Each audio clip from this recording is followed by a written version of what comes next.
Michael Rubin, a senior fellow at the American Enterprise Institute, is an expert on the region and has been following the developments closely. Thank you so much for joining us, Michael. Hey, thank you for having me. Our viewers have been following the tragedy of the indigenous Christian population in Armenia. What is motivating the political reality, Turkey and Iran, that are backing Azerbaijan against Armenia? Well, some people might say this is just a diplomatic dispute over this territory called Nagorno-Karabakh.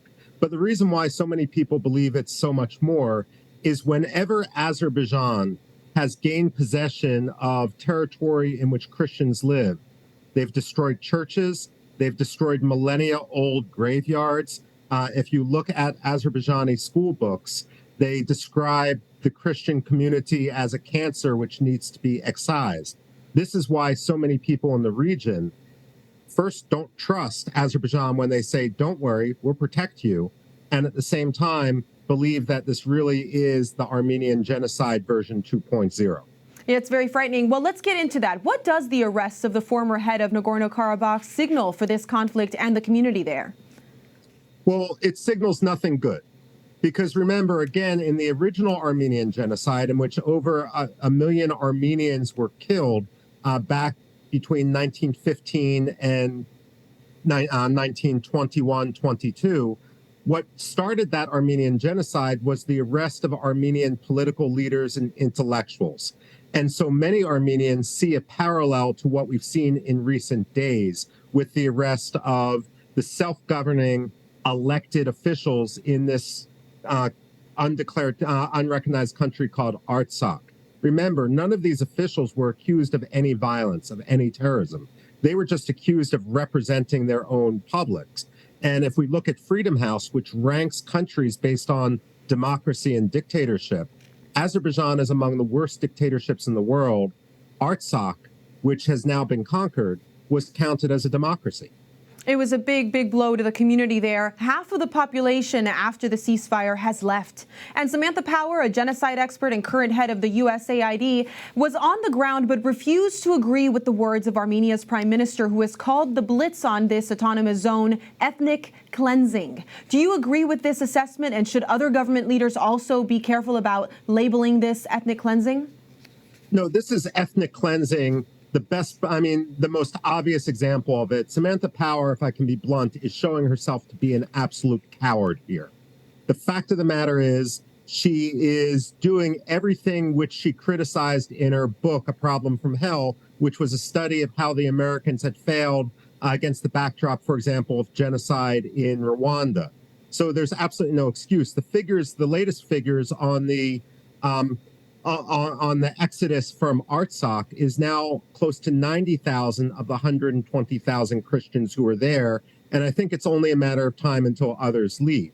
While Azerbaijan is saying, we're not forcing anyone to go, at the same time, there are on Telegram channels and other social media pictures of Armenian residents, of Christian residents, with Azerbaijanis offering to buy the women and the girls in a disgusting sort of parallel to what happened with the Yazidi genocide. Samantha Power is absolutely wrong and should be ashamed of herself. Well, they're also just making it impossible to stay. So the United States and others are now pressing for a UN monitoring mission in the zone to make sure human rights are not being violated. Can we actually expect movement on this proposal? Well, perhaps we'll get some movement on this, but the frustration is this is what the Armenians had been asking for the last few years. Why do people have to die? Why does one of the oldest Christian nations, this indigenous population in Artsakh, have to be ethnically cleansed in order for this to happen? If all the people of Artsakh are forced out, what exactly are the monitors going to be watching? So should there be monitors? Yes. Should that have happened? What have the American diplomats been doing in Baku, the capital of Azerbaijan, or Yerevan, the capital of Armenia, these past few years? It's uncertain, but tell us then, what happens to the people who choose to stay? You describe the situation of these young girls and also to the churches and the Christian cultural sites of great global significance. Well, you're absolutely right. The cemetery in Jolfa, which was destroyed, the Azerbaijanis denied doing it, but it's on video and there's satellite imagery as well. had over 10,000 intricately carved, each unique cross stones. Some of them 800, 900, 1,000 years old, completely bulldozed. When you're bulldozing community heritage like that, that's a sign of genocide. That's not a sign of a political dispute. So what's going to happen to the people who remain? First of all, let's be clear. Azerbaijan has never controlled Nagorno-Karabakh before. It's always been self-governing. So this is different. The parallel is if China took over Taiwan, for example. Now, ordinary Azerbaijan says, we're going to give you the same rights as everyone else, but ordinary Azerbaijanis don't have any rights. Freedom House, again, categorizes Azerbaijan not only as a dictatorship, but a dictatorship on par with China and the Burmese military regime. They actually say that Azerbaijan has less freedom than Russia, Iran, and Cuba. That's not something in which most people who are used to a democracy are going to want to live. So then what is your recommendation going forward? If the U.S. isn't going to act, who else is there? Well, first of all, the United States continues to provide military assistance to Azerbaijan on the fiction that Azerbaijan isn't going to use it against the Armenians. We see, television cameras don't lie in this case. Close to 90,000 out of the 120,000 residents of Artsakh have already fled. So why are we subsidizing this?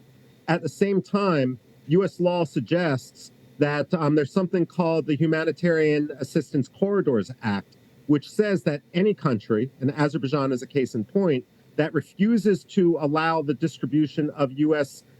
Aid should itself be sanctioned. There's no waiver for that. Then there's Magnitsky Act sanctions.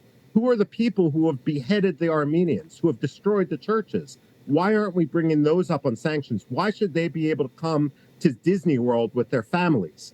And the fact of the matter is we have so many policy arrows in our quiver, but we're not taken seriously because we simply don't want to stand up to the dictator. Well, it looks like we've got a lot of work to do to get awareness going. We're so grateful for your analysis, and I hope you'll join us again as we stay on top of this developing story. Thank you so much, Michael. Thank you.